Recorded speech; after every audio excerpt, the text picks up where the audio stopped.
Hello everyone, welcome to our channel DG study. तो पिछले 3 lectures में हमने देखा था कि जो आपके पास 10th क्लास का इलेक्ट्रिसिटी चैप्टर है फिजिक्स का, उसके बारे में हमने पढ़ा था कि उसके अंदर व्हाट इज करंट, करंट क्या होता है, पोटेंशियल डिफरेंस क्या होता है, करंट कैसे फ्लो करता है, और सबसे इम्पोर्टेंट जो लॉ होता है इलेक्ट्रिसिटी का, दैट इज ओम्स लॉ, उसको हमने देखा था।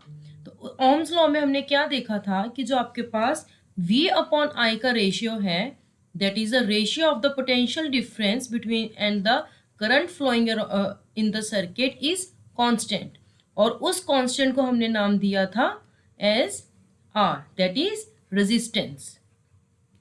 और फिर हमने क्या पढ़ा था कि अगर आप कोई सर्किट बना रहे हो, for example if you are taking a circuit, कि यहाँ पे आपके पास कोई XY लेंथ की कोई एक वायर है, उसमें आपने क्या किया था, उसको एक बैटरी से कनेक्ट कर दिया।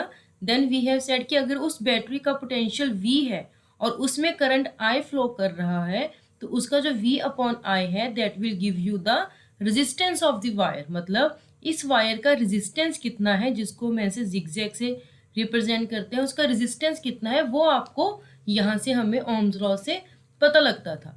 अभी हमारे पास अगला स्टेप क्या है कि अगर मैं इसी वायर XY को, जो आपके पास यहाँ पे थी, अगर इस वायर को मैं चेंज कर दूं इन द सेंस कि जो इसके डायमेंशंस हैं, लाइक लेंथ इसकी अगर मैं चेंज कर दूं, और यू कैन से इसकी थिकनेस मतलब उसकी मोटाई अगर मैं चेंज कर दूं, अगर मैं टेम्परेचर चेंज कर दूं जहां पे हम इसको कंडक्ट करवा रहे हैं, या फिर अगर मैं इसका मटेरियल ही चेंज कर दूं, for example I am saying कि पहले ये मेरे वायर कॉपर की बनी हुई थी, अब मैंने इसको सिल्वर का बना लिया, तो ये सब चेंजेस करने से, ये सब चेंजेस करने से क्या मेरा रेजिस्टेंस चेंज होएगा?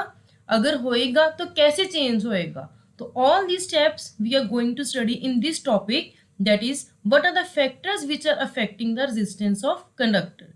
तो अभी आपको ये क्लियर हो ही गया होगा, जैसे मैं आपको बता रही हूँ कि there are mainly 4 factors, there are mainly 4 factors which affect the resistance of any conductor। तो उन हर स्टेप फैक्टर को हम एक बाय वन उनको स्टडी करेंगे, फिर देखेंगे कि उस फैक्टर के साथ रेजिस्टेंस कैसे वेरी हो रहा है। फिर उसके बाद हम क्या करेंगे, उन सारे फैक्टर्स को कंबाइन करके रेजिस्टेंस का एक फॉर्मूला निकाल देंगे, which is very important for this chapter. उसके बेसिस पे न्यूमेरिकल्स आते हैं, और वो न्यूमेरिकल्स बहुत ही सिंपल होते हैं। तो you should be knowing what are the 4 factors जो हमारे रेजिस्टेंस को वेरी करवाता है। तो let's talk about the first factor. जो फर्स्ट फैक्टर है that is the length of the conductor.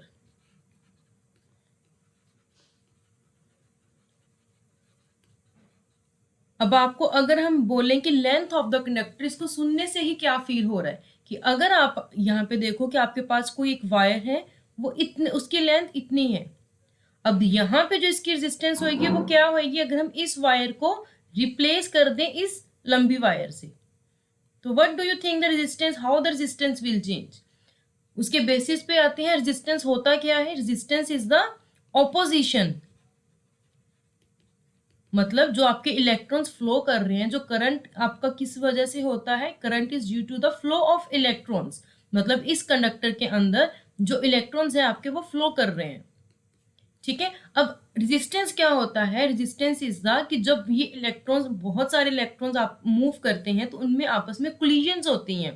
तो उन कोलिजन्स की वजह से जो इलेक्ट्रॉन के फ्लो करने का पाथ होता है, उसमें कुछ डिस्टर्बेंसेस आ जाती हैं। तो जो डिस्टर्बेंस आती है उसको हम बोल देते हैं रेजिस्टेंस ऑफ दैट कंडक्टर। अब यही चीज आप कंसेप्ट यहाँ पे लगा के देखो कि अगर आपके पास इतनी लेंथ है, तो यहाँ पे ऑब्वियसली जो कोलिजन्स है वो कम होंगी as compare to this conductor. ये वाली वायर, ये वायर लंबी है, तो इसका जो मतलब इसमें जो कोलिजन्स को डिस्टर्बेंस मिलेगी, यहाँ पे भी मिलेगी, यहाँ पे भी मिलेगी, हर पॉइंट पे मिलेगी। अब क्योंकि ये इसकी लेंथ इंक्रीज होगी, तो उसको जो ऑपोजिशन मिलेगी, मतलब जो इलेक्ट्रॉन्स फ्लो करने का, जो उसका एक ही डायरेक्शन में इलेक्ट्रॉन्स फ्लो करेगा, उसको जो डिस्टर्बेंस है वो ज्यादा मिलेगी जितना हम वायर को लंबा करते जाएंगे। इसका मतलब क्या हुआ? That is the resistance, that is R of any conductor is directly proportional to the length of the conductor। कि जैसे अगर आप लेंथ को इंक्रीज करोगे, if you increase the length, that is if you increase the length, then your resistance will also increase. अगर आप इसी length को छोटा कर दोगे, अगर मैं इतना सा रेजिस्टेंस ले रही हूँ, that is if I decrease the length then my resistance, the resistance of that conductor will also decrease. Is it clear? It means जो आपके पास resistance है, it is directly proportional to the length of the conductor. तो ये हमारे equation 1 ले लेते हैं इसको, मतलब ये फर्स्ट फैक्टर पे डिपेंड कर रहा है। इसको अगर मैं आपको एग्जांपल दूं, आई एम सेइंग कि अगर मेरे पास लेंथ L थी तो उसके लिए मेरे पास रेजिस्टेंस R था।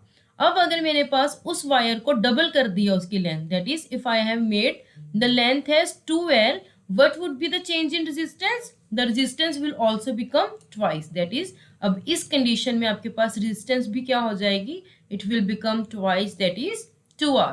सिमिलरली अगर आपके पास पहले हम ले लें कि आपके पास इनिशियली लेंथ L थी, उसके कॉरस्पॉन्डिंग आपके पास रेजिस्टेंस R था।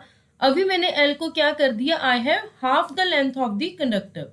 मैंने उस वायर को कट कर दिया 2 हिस्सों में और उसकी जो लेंथ थी उसको मैंने हाफ कर लिया। अब इस सिचुएशन पे क्या होगा? जो मेरा रेजिस्टेंस है that will also become half. मतलब जितना चेंज आप लेंथ में करोगे उतना ही चेंज आपका उस कंडक्टर के रेजिस्टेंस में भी आता जाएगा। ओके, तो अभी अगला हम करते हैं कि अगला जो फैक्टर है जिससे आपके पास रेजिस्टेंस वेरी करती है, that is area of conductor. Area of conductor के लिए भी वही हम बेसिक पे जाते हैं कि अगर आपके पास ये एक वायर है, ठीक है, और आपके पास एक ये वायर है, इसको बेसिकली हम एरिया नहीं बोलते, we always call it as the cross sectional area. अब आपको ये मेन डिफरेंस पता है एरिया और क्रॉस सेक्शनल एरिया के बीच में डिफरेंस क्या हो जाएगा? पहले मैं आपको वही बता देती हूँ कि जैसे आप ये वाला कोई एक वायर ले रहे हो, अब जो इलेक्ट्रॉन्स हैं आपके पास वो इस डायरेक्शन में फ्लो कर रहे हैं, ठीक है, तो ये वाला जो एरिया होएगा, this area is known as the cross sectional area. अगर आप ये जो वायर होती है, वायर को भी always take wire in the cylindrical form, ठीक है। भी हमेशा आप जब भी अगर फिजिक्स पढ़ोगे या मैथ्स पढ़ोगे, कोई भी अगर आप न्यूमेरिकल करते हो, तो वायर को आप हमेशा सिलेंड्रिकल फॉर्म में लेते हो, ठीक है। अब सिलेंड्रिकल का एरिया जो होता है दैट उसका फॉर्मूला देखो, अगर आप देखोगे तो वो सरफेस एरिया भी होता है और एक आपके पास कर्व्ड एरिया भी होता है। बट वायर को हम जब भी हम यहाँ पे फिजिक्स की बात करते हैं, we always call it as the cross sectional area. Cross sectional area में हमें ये पूरे सिलेंडर का एरिया नहीं लेना होता, हमें सिर्फ इसका एरिया लेना होता है। मतलब ये जो आपके पास कंडक्टर है जो क्रॉस कर रहे हैं, मतलब यहाँ से जो आपके पास इलेक्ट्रॉन्स फ्लो कर रहे हैं, क्योंकि करंट आपका यहाँ से एंटर करेगा तो हमें इस चीज का एरिया लेना होता है। तो this area is known as the cross sectional area, ठीक है। अगर आप सिंपल एरिया लिखोगे तो कहीं पर मिसअंडरस्टैंडिंग हो जाती है। They can take the area as the of whole conductor, मतलब ये पूरे सिलेंडर का एरिया ले लेते हैं। तो हमें पूरे सिलेंडर का एरिया नहीं लेना, हमें सिर्फ इस पोर्शन का एरिया लेना है जहां से आपका करंट एंटर कर रहे हैं, which is known as the cross sectional area. तो ओके, ये आपका हो गया डिफरेंस। सो लेट्स वापिस इसी पे आ जाते हैं। अब इस पे आपको क्या लग रहा है कि जो इलेक्ट्रॉन्स हैं वो उसको रेजिस्टेंस ज्यादा किस में मिलेगी, ये पतली वाली वायर में या ये मोटी वाली वायर में? अब वही बेसिक कंसेप्ट पे आ जाते हैं। रेजिस्टेंस होता क्या है कि जो इलेक्ट्रॉन्स के फ्लो को अपोज करे।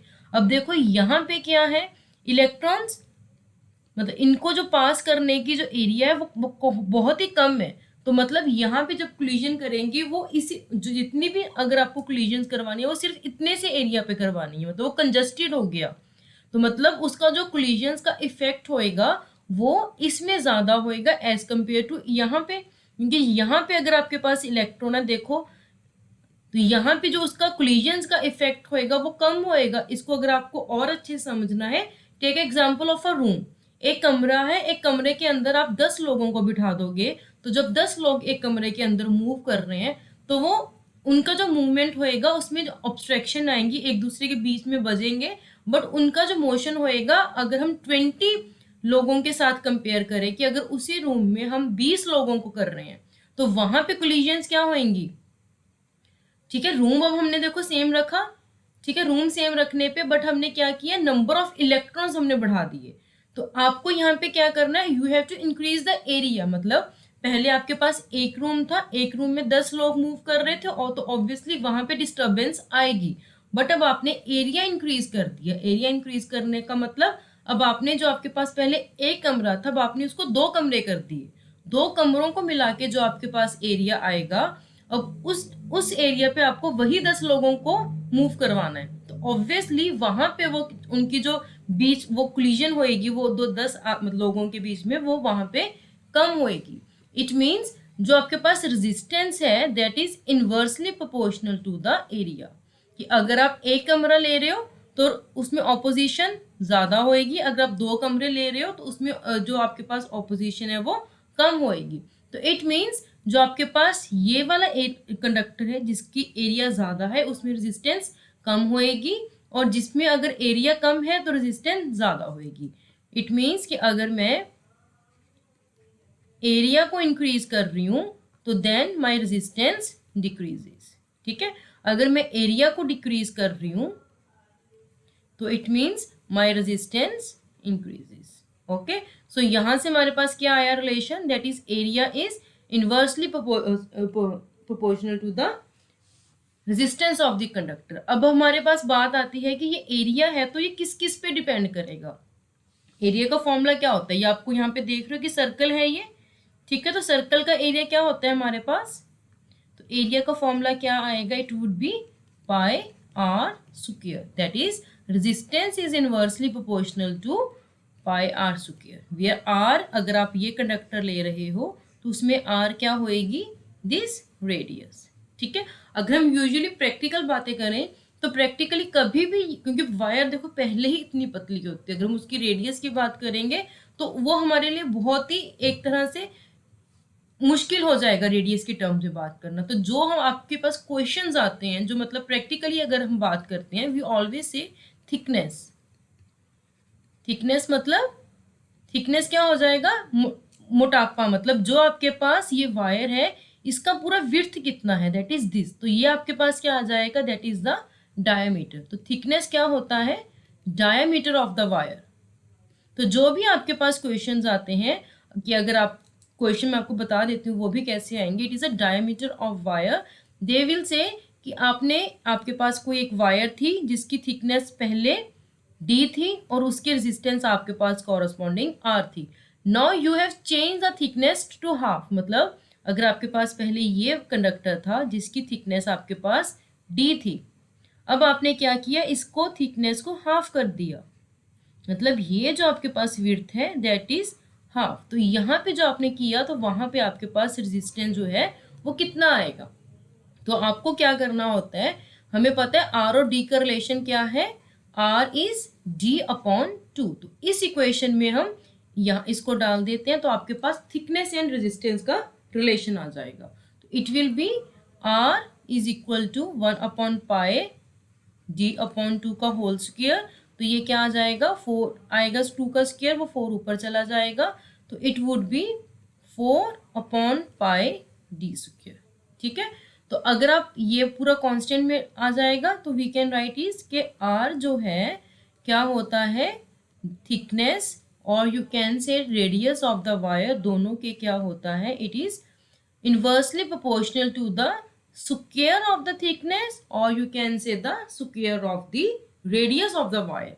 तो अगर यही चीज अगर हम इस एग्जांपल में लें, आई वाज सेइंग कि अगर आपके पास इसकी थिकनेस डी है और रेजिस्टेंस आर है, अभी मैंने क्या किया, थिकनेस को हाफ कर दिया, दैट इज थिकनेस मैंने यहाँ पे हाफ कर दी, तो मेरा रेडियस मतलब ये रेजिस्टेंस कैसे वेरी होएगा, it would be resistance R prime, it would be proportional to 1 upon D prime square, और डी प्राइम स्क्वायर कितना है, 1 अपॉन डी स्क्वायर अपॉन 4। मतलब जो मेरे पास रेजिस्टेंस है, अगर मैंने थिकनेस कम कर दी तो मेरे पास रेजिस्टेंस जो है that will become 4 times of the initial resistance. Is this clear. ठीक है, अगर मैं यही इसको और अच्छे से समझाऊं तो इफ अगर मैं बोलूं कि पहले मेरे पास अगर थिकनेस डी थी, उसके कॉरस्पॉन्डिंग रेजिस्टेंस आर था, अब मैंने थिकनेस को डबल कर दिया, मतलब अब मैंने 2D कर दिया, तो मेरे पास रेजिस्टेंस क्या हो जाएगी, it is inversely proportional to the square. अब मैंने इसको इंक्रीज कर दिया तो मेरी रेजिस्टेंस कम हो जाएगी। तो यहाँ पे मेरे पास रेजिस्टेंस क्या आ जाएगी, रेजिस्टेंस वुड बी R/4, क्योंकि यहाँ पे मैंने क्या किया करना है, इसको स्क्वायर का इनवर्स है ये। तो अगर मैंने डबल किया तो मतलब ये 4 टाइम्स हो जाएगा। ऐसे ही अगर आपके पास मैंने थिकनेस को थ्राइस कर दिया तो आपके पास रेजिस्टेंस क्या हो जाएगी, resistance will reduce to the 9 time, that is resistance आपके पास आ जाएगा R/9। तो ये चीजें कई बार डायरेक्टली एमसीक्यूज में पूछ लेते हैं। So you should be knowing कि आपके पास जो रेजिस्टेंस है that is inversely proportional to the square of the thickness, where D represents the thickness of the conductor. Okay, is this clear? तो यही हमारे पास मेनली दो आते हैं। This is the, let it be the second equation. ठीक है, अब उसके बाद थर्ड जो हमारा फैक्टर होता है जिसपे रेजिस्टेंस वेरी करती है, that is the nature of the material, affect of nature of the material. ठीक है, अब आप लोगों ने जो अगर पहली वीडियोस देखी हैं तो हम क्या कहते हैं कि अगर जो सिल्वर है वो बेस्ट कंडक्टर है एज कंपेयर टू कॉपर और निकल, जो कुछ भी अगर आप कोई और केस लेते हो। ऐसा क्यों क्यों? अब मटेरियल में ऐसा क्या हो गया कि जो उसके पास मतलब उसकी रेजिस्टेंस जो है वो वेरी कर गई। तो वही चीज यहाँ पे आएगी कि वो मटेरियल्स का ही प्रॉपर्टी होता है कि कोई उसको करंट फ्लो को अपोज ज्यादा करता है और कोई करंट फ्लो को अपोज कम करता है। तो वी कैन से कि some materials have low resistance and some have high resistance. तो वो मटेरियल पे डिपेंड करेगा, that is it is a property of material कि कुछ मटेरियल्स रेजिस्टेंस को ज्यादा देते हैं और कुछ मटेरियल्स रेजिस्टेंस कम देते हैं। ठीक है, तो इसका कुछ ऐसा नहीं है कि कुछ प्रोपोर्शनल होगा कुछ ये होगा, ये हम मटेरियल कौन सा ले रहे हैं उस पर डिपेंड कर रहा है। फॉर एग्जांपल अगर आप सिल्वर की बात कर रहे हो, सिल्वर की जो रेजिस्टेंस होती है that is less than the resistance of अगर आप कॉपर की बात कर रहे हो। ठीक है, तो वो मटेरियल टू मटेरियल होता है। अगर आपको इसका कोई क्वेश्चन ऐसा नहीं आता, बस आपको ये पता होना चाहिए कि जो रेजिस्टेंस है it depends upon the material. कि अगर आप वायर ले रहे हो, ठीक है, लेंथ 2 मीटर की वायर ले रही हो और एरिया भी आपने फिक्स कर दिया, फॉर एग्जांपल यू से 4 मीटर स्क्वायर, बट आप एक बार उसको सिल्वर ले रहे हो, एक बार उसी डिमेंशन का आप कॉपर वायर ले रहे हो, तो उन दोनों की जो रेजिस्टेंस होएगी that would be different, because अब यहाँ पे मटेरियल डिफरेंट हो गया। ठीक है, जो अगर हम फोर्थ स्टेप में जाएं, fourth factor that is the temperature. Temperature का भी ऐसा सच कोई फॉर्मूला नहीं है, बट आपको पता होना चाहिए कि टेम्परेचर से जो आपके पास रेजिस्टेंस है वो कैसे वेरी करेगा। अब आप सिंपल से खुद सोचो कि आपके पास ये कंडक्टर है, इसको अपने रूम टेम्परेचर पे रखा हुआ है। ठीक है, अगर आप इसको छोड़ दो, मैं आपको वाटर की एग्जांपल दूं, वाटर आपने रूम टेम्परेचर पे रखा हुआ है तो वो नॉर्मल स्टेबल होएगा। अब आपने उस वाटर को बॉयल करना स्टार्ट कर दिया, बॉयल करना मतलब उसका आपने टेम्परेचर इंक्रीज कर दिया। टेम्परेचर इंक्रीज करने से क्या होगा कि जो पानी है वो उछलने लगेगा, मतलब उसमें मोशन आ जाएगा। मोशन आएगा मतलब जो उसके अंदर एटम्स की मूवमेंट है वो ज्यादा हो जाएगी। जितनी ज्यादा मूवमेंट ज्यादा होएगी, अब उसी चीज को आप रेजिस्टेंस पे आ जाओ कि आपने कोई कंडक्टर लिया हुआ है, ठीक है, उस कंडक्टर की रूम टेम्परेचर पे रेजिस्टेंस आर है। इफ वी से कि रूम टेम्परेचर, ये सॉरी मैंने गलत लिख दिया, ठीक है, रूम टेम्परेचर पे हम ले लेते हैं कि कोई कंडक्टर है उसकी रेजिस्टेंस आर है। अब हमने क्या किया, उसी कंडक्टर को हाई टेम्परेचर पे देखा। हाई टेम्परेचर पे क्या होगा, जो उसके अंदर इलेक्ट्रॉन्स की मूवमेंट थी वो ज्यादा फास्ट होने लग जाएगी। मतलब यहाँ पे जो आपके पास इलेक्ट्रॉन्स आराम से स्लोली मूव कर रहे थे, यहाँ पे क्या होंगे, इलेक्ट्रॉन्स एकदम से भागम भाग में आ जाएंगे।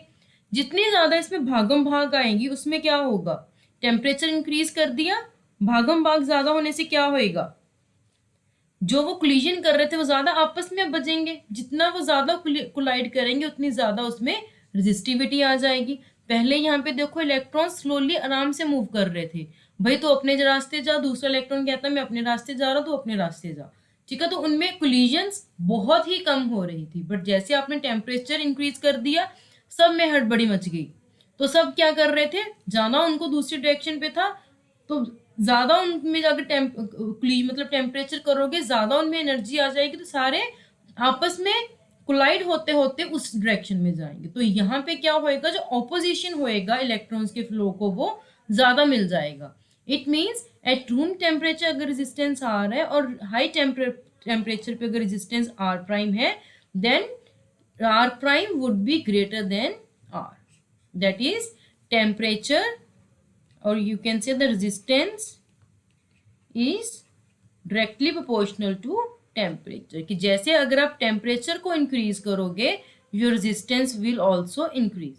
अगर आप टेम्परेचर कम कर दोगे तो वहां पे रेजिस्टेंस भी डिक्रीज कर जाएगा।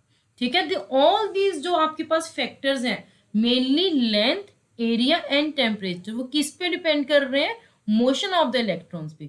कि अगर आप लेंथ वेरी कर रहे हो, एरिया वेरी कर रहे हो, टेम्परेचर वेरी कर रहे हो, तो जो इलेक्ट्रॉन्स का मोशन था उसमें जो कोलिजन्स के टाइम पे उसमें जो डिस्टर्बेंस आ रही थी मोशन में, वो डिस्टर्बेंस कैसे अफेक्ट कर रही है। ठीक है, अभी हमें पता है कि वो उस डिस्टर्बेंस को ही हम रेजिस्टेंस बोलते हैं। तो वो डिस्टर्बेंस कैसे हो रही है लेंथ, एरिया, टेम्परेचर वेरी करने से, वहीं से हमारे पास इसका रिलेशन आ जाता है। ओके, अगर अब हम चारों ये इफेक्ट्स को ऐड कर दें तो हमारे पास क्या देखा हमने, अगर लेंथ के लिए हमने देखा था कि R was directly proportional to L। Area के लिए क्या देखा था हमने कि R was inversely proportional to area. और टेम्परेचर के लिए देखा था कि जैसे जैसे टेम्परेचर वेरी करेगा तो आपके पास रेजिस्टेंस भी वेरी करती जाएगी। और हमने क्या देखा था कि जो रेजिस्टेंस है, it is a property of मतलब मैटर, कि जब आप सब्सटेंस चेंज करोगे तो आपके पास रेजिस्टिविटी भी चेंज करती जाएगी, सॉरी रेजिस्टेंस भी चेंज करती जाएगी। अब अगर हम टेम्परेचर को कांस्टेंट रख लें, कि अगर मैंने रूम टेम्परेचर की बात करनी है तो टेम्परेचर मैंने कांस्टेंट अब रूम टेम्परेचर ही रखना है। ठीक है, एट कांस्टेंट टेम्परेचर हम इन दोनों को अगर कंबाइन कर दें, आपके पास क्या आ जाएगा, R is L upon A। तो हमारे पास फिजिक्स का फंडा क्या होता है कि जब भी आपके पास ये प्रोपोर्शनल का साइन है, इसको आप रिमूव करते हो और उसकी जगह पे एक कांस्टेंट लेकर आते हो, और यहाँ पे जो हम कांस्टेंट लेकर आ रहे हैं that is rho, L upon A, and this rho is known as the resistivity of material। ठीक है, ये वही चीज आ गई जो हमने यहाँ पे पढ़ा था कि जो R है आपका resistance, it depends upon the nature of material. तो जो डिपेंडेंसी थी नेचर ऑफ मटेरियल की, वो हमें यहाँ रेजिस्टिविटी से मिल जाएगी। ठीक है, तो ये जो फॉर्मूला है इसका ध्यान क्या रखना है, ये फॉर्मूला हमारे पास कब आता है, when we are taking temperature as constant.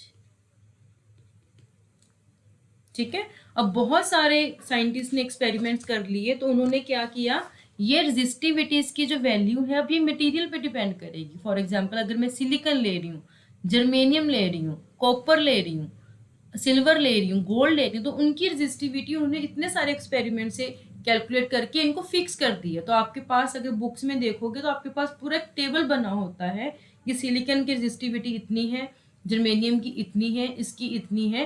तो जो भी अगर आपको कोई फॉर्मूला आए, मतलब क्वेश्चन आएगा जिसमें आपको रेजिस्टिविटी यूज करनी है, तो they will provide you the value of resistivity. ठीक है, नहीं मोस्ट ऑफ द क्वेश्चंस में क्या होता है, रेजिस्टिविटी हमें निकालनी होती है।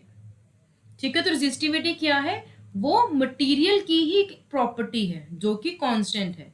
ठीक है, अब हम देखते हैं इसके units, that is the units of resistivity.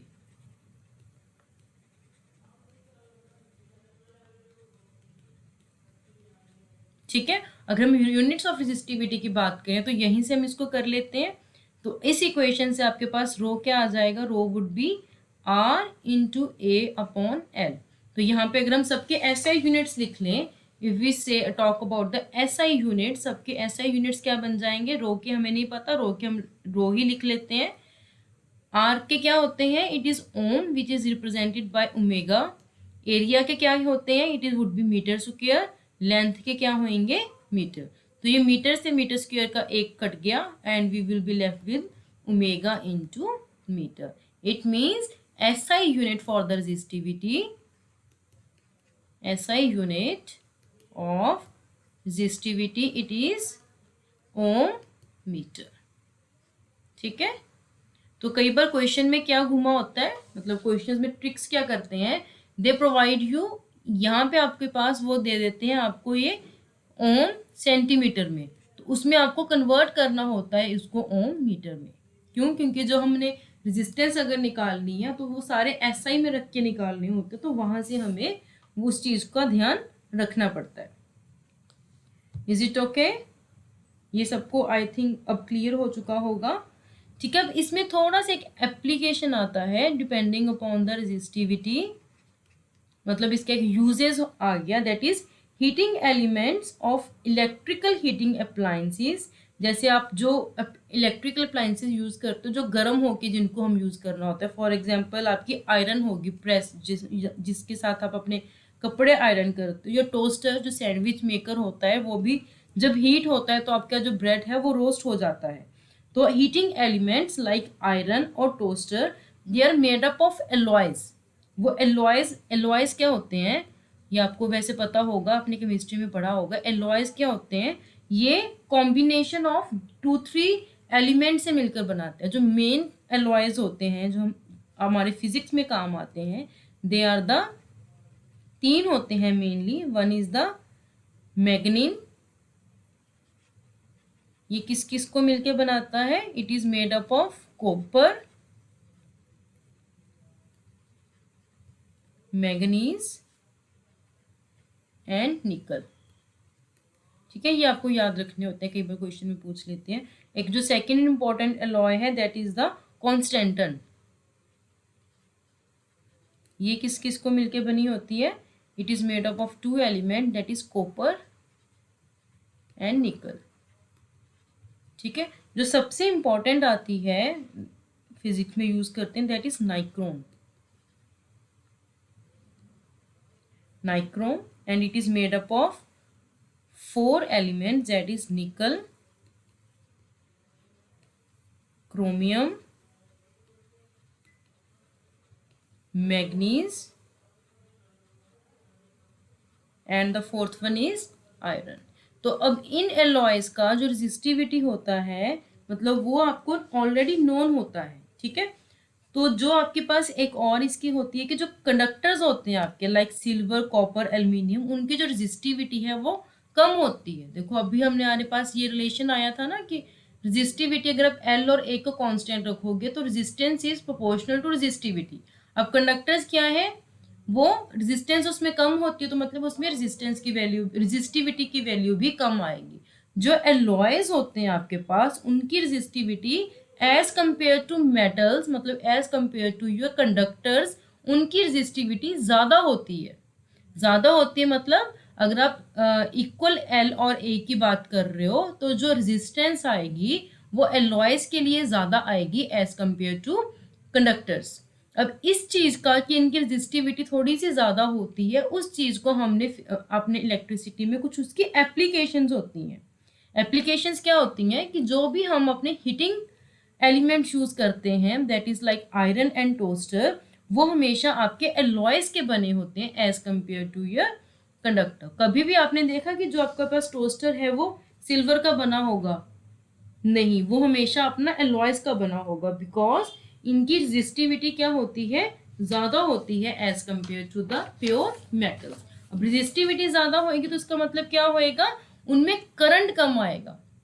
अगर आप देखो प्रेस बना लो सिल्वर से तो क्या होएगा, करंट इतना ज्यादा होएगा कि आप उसको पकड़ ही नहीं पाओगे। ठीक है, तो आपके पास जब भी हम हीटिंग एलिमेंट्स बनाते हैं they are always made up of alloys because they have high resistivity than the conductors. एक इसका और एप्लीकेशन होता है एलॉयज का, that is they does not undergo oxidation even at the high temperature. तो अगर मैं ये दोनों पॉइंट्स लिख दूं कि आपके पास जो हीटिंग एलिमेंट्स हैं, heating elements like iron or you can say toaster, they are made up of alloys, are made up of alloys. Why? Because of 2 factors, that is they have high resistivity, they have high resistivity then conductors, so they offer less current. Okay, so they offer less current. And second is the कि जो मतलब है आपका chemistry में आता है, that is the does not undergo oxidation, does not undergo oxidation, ठीक है, इवन एट हाई टेम्परेचर.